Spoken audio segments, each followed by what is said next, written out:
के प्रश्नोत्तर हल करेंगे। अध्याय का नाम है कितने वर्ग।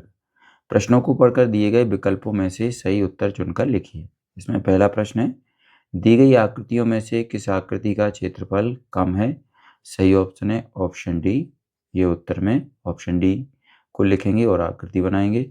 इसके बाद दूसरा है, यदि इस बॉक्स 1 सेंटीमीटर भुजा वाला वर्ग है तो निम्नलिखित आकृति का परिमाप होगा। तो यहाँ पर देखिए, इसमें सही ऑप्शन है ऑप्शन बी 10 सेंटीमीटर। उत्तर में लिखेंगे ऑप्शन बी 10 सेंटीमीटर। अगला है तीसरा, ग्रिड में बनी आकृति का अनुमानित क्षेत्रफल कितना है? तो यहाँ पर देखिए, ये बॉक्स बराबर 1 वर्ग सेंटीमीटर। यहाँ पर हल करेंगे, नहीं, यहाँ पर ये प्रश्न में ही दिया हुआ है और ये ऑप्शन दिए हैं। चलिए, इसमें हल करने पर क्या प्राप्त होगा? सी वाला ऑप्शन सही है, 8 वर्ग सेंटीमीटर। उत्तर में लिखेंगे ऑप्शन सी 8 वर्ग सेंटीमीटर। अगला है प्रश्न 4, दी गई आकृति में यदि त्रिभुज का क्षेत्रफल आयत के क्षेत्रफल का आधा है तो त्रिभुज का क्षेत्रफल क्या होगा? तो यहाँ पर देखिए, ये चित्र दिया है और यहाँ पर ये 4 ऑप्शन दिए हैं। इसमें सही ऑप्शन है ऑप्शन सी 4 वर्ग इकाई। उत्तर में लिखेंगे 4 वर्ग इकाई। आगे है प्रश्न नंबर 5, यदि बॉक्स 1 सेंटीमीटर भुजा वाला वर्ग है तो दिए गए आयत को रेखा AB से 2 भागों में बांटने पर प्राप्त दोनों भागों के परिमाप का योग कितना होगा? ये चित्र बनाया यहाँ गया है। यहाँ पर सही ऑप्शन है ऑप्शन डी 24 सेंटीमीटर। उत्तर की जगह पर हम लिखेंगे डी, ऑप्शन डी 24 सेंटीमीटर। नीचे दिए गए प्रश्नों को हल कीजिए। इसमें प्रश्न नंबर 6 है, यदि आकृति में दिए गए छोटे वर्ग की भुजा की माप 1 सेंटीमीटर है, अ किस आयत का परिमाप छोटा है? यहाँ ए और बी ये 2 चित्र बने हैं। हल करेंगे, ए का परिमाप बराबर 16 सेंटीमीटर, बी का परिमाप बराबर 14 सेंटीमीटर। अतः आयत बी का परिमाप छोटा है। अब बा पर आते हैं, किस आयत का क्षेत्रफल अधिक है? ए और बी यहाँ पर 2 चित्र बने हैं। हल करेंगे, ए का क्षेत्रफल 7 सेंटीमीटर स्क्वायर और बी का क्षेत्रफल 6 सेंटीमीटर स्क्वायर है। अतः आयत ए का क्षेत्रफल अधिक है। अगला है प्रश्न नंबर 7, यदि दिए गए वर्ग का क्षेत्रफल 4 वर्ग सेंटीमीटर है तो छायांकित क्षेत्र का क्षेत्रफल कितना होगा? ये छायांकित चित्र दिया है यहाँ पर। हल करेंगे, यहाँ त्रिभुज का क्षेत्रफल बराबर 1/2 गुणित वर्ग का क्षेत्रफल। हल करेंगे इसको तो बराबर 2 वर्ग सेंटीमीटर ये हमें प्राप्त हो।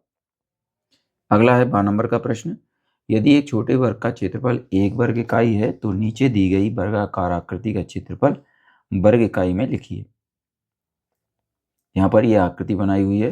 हल करेंगे इसको हम, एक छोटे वर्ग का क्षेत्रफल बराबर 1 वर्ग इकाई, अतः वर्गाकार आकृति का क्षेत्रफल 4 बराबर 4 पूर्ण वर्ग धन आधे वर्ग मान रखेंगे इसमें हम, तो यहाँ पर 8 वर्ग इकाई ये उत्तर प्राप्त होगा। अगला है प्रश्न 8, बड़े त्रिभुज का क्षेत्रफल आयत का आधा है तो बड़े त्रिभुज का क्षेत्रफल कितना है? यहाँ पर ये चित्र बनाया हुआ है। हल करेंगे, छोटे वर्ग का क्षेत्रफल बराबर 1 वर्ग सेंटीमीटर। चूंकि आयतन में छोटे वर्गों की संख्या 30 है, इसलिए आयत का क्षेत्रफल बराबर 30 गुणित 1 बराबर 30 वर्ग सेंटीमीटर। तब बड़े त्रिभुज का क्षेत्रफल क्या होगा? तो यहाँ पर इसको हल करके क्या प्राप्त होगा? 15 वर्ग सेंटीमीटर। अगला है प्रश्न 9, दी गई पत्ती का अनुमानित क्षेत्रफल बताइए। यहाँ पर ये चित्र बनाया है। हल करेंगे, पत्ती का क्षेत्रफल बराबर 6 वर्ग सेंटीमीटर लगभग।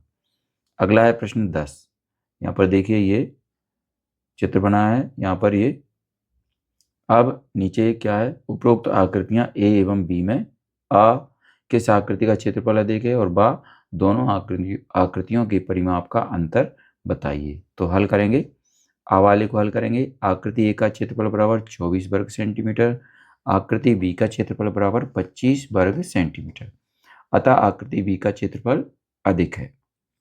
बा वाले को हल करेंगे, आकृति ए का परिमाप बराबर 2l धन बी बराबर 2 कोष्ठक के बाद 6 धन 4 ये मान रखेंगे एल और बी का।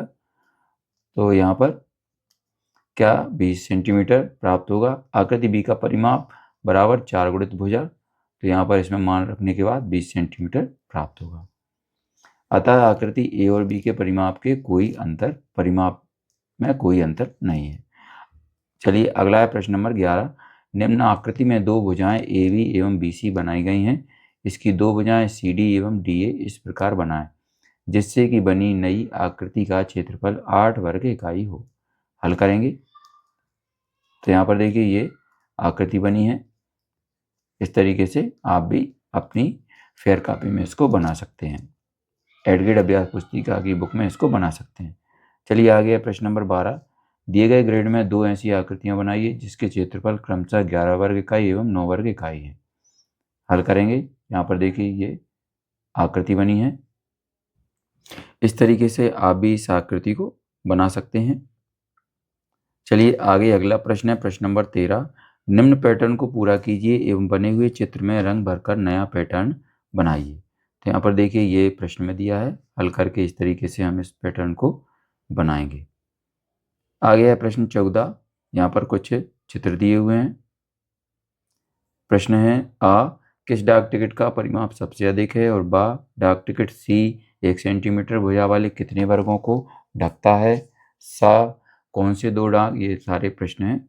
हल करेंगे तो आ वाले को हल करेंगे। डाक टिकट ए का परिमाप सबसे अधिक है। बा वाले को हल करेंगे। डाक टिकट सी 1 सेंटीमीटर भुजा वाले 6 वर्गों के को ढकता है। और सा वाले को हल करेंगे। डाक टिकट डी का परिमाप 2 गुणित L/L/B हल करने पर इसको 14 सेंटीमीटर प्राप्त होगा। डाक टिकट एफ का परिमाप यहाँ भी ये हल करने पर 14 सेंटीमीटर प्राप्त होगा। अतः डाक टिकट डी व एफ का परिमाप समान है। अगला है द सबसे छोटे डाक टिकट ई का परिमाप बराबर 4 गुणित भुजा बराबर मान रखने के बाद 8 सेंटीमीटर प्राप्त होगा। इसके बाद ई वाला है डाक टिकट का बी क्षेत्रफल बराबर 2 गुणित 4 बराबर 8 वर्ग सेंटीमीटर। डाक टिकट डी का क्षेत्रफल 4 गुणित 3 बराबर 12 वर्ग सेंटीमीटर। अतः डाक टिकट बी व डी के क्षेत्रफल के अंतर बराबर 12 - 8 बराबर 4 वर्ग सेंटीमीटर। चलिए आगे अगला है प्रश्न नंबर 15। बॉक्स 1 सेंटीमीटर भुजा का वर्ग है। निम्नलिखित प्रश्नों के उत्तर ग्रिड में दिए गए चित्रों को देखकर दीजिए। तो यहाँ पर देखिए ये चित्र दिए हैं। चलिए इसमें पहला है आयत ए का क्षेत्रफल है। हल करेंगे इसको। आयत ए का क्षेत्रफल बराबर लंबाई गुणित चौड़ाई मान रखने पर 20 वर्ग सेंटीमीटर प्राप्त होगा। अगला है इसके बाद दूसरा वर्ग बी की परिमाप कितनी है। हल करेंगे। वर्ग बी की परिमाप बराबर 4 गुणित भुजा बराबर यहाँ पर 16 सेंटीमीटर प्राप्त होगा। तीसरा है किस आकृति का क्षेत्रफल छायांकित त्रिभुजाकार आकृति के क्षेत्रफल का दुगना है। हल करेंगे। वर्ग सी का क्षेत्रफल छायांकित त्रिभुजाकार आकृति के क्षेत्रफल का दुगना है। अगला है प्रश्न 16। यहाँ पर इसमें ये चित्र बना है। दिए गए 16 वर्ग इकाई क्षेत्रफल वाले वर्ग के आधार पर निम्नलिखित प्रश्नों के उत्तर दीजिए। यहाँ पर ये प्रश्न दिए हैं। ये चलिए आ वाले को हल करेंगे। यहाँ पर त्रिभुज का क्षेत्रफल यहाँ पर आकृति बनाएंगे। 1/2 गुणित वर्ग का क्षेत्रफल मान रखने पर 8 वर्ग इकाई प्राप्त होगा।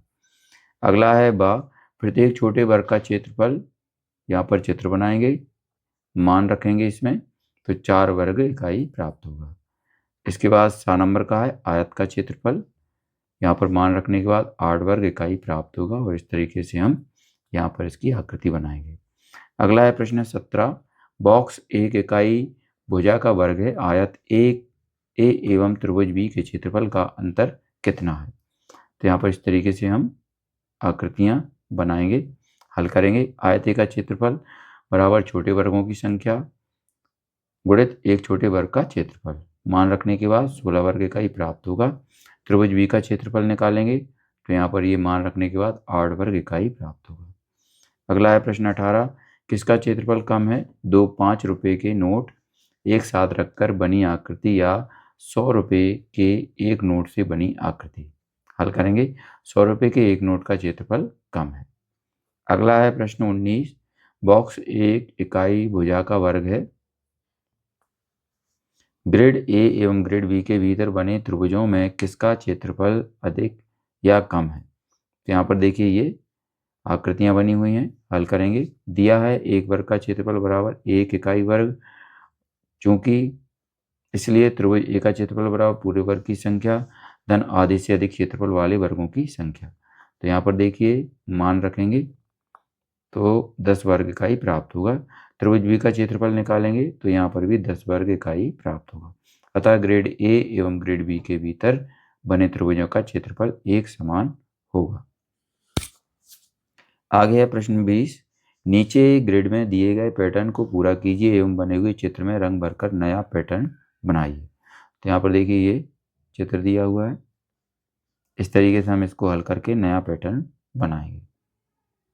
तो बच्चों यहाँ पर हमारा ये अध्याय 3 समाप्त होता है। अगर आपको हमारा ये वीडियो अच्छा लगता है तो इसको लाइक करें, अपने दोस्तों के साथ शेयर भी करें। इसी तरीके के और भी वीडियो पाने के लिए हमारे चैनल को सब्सक्राइब करना ना भूलें। धन्यवाद।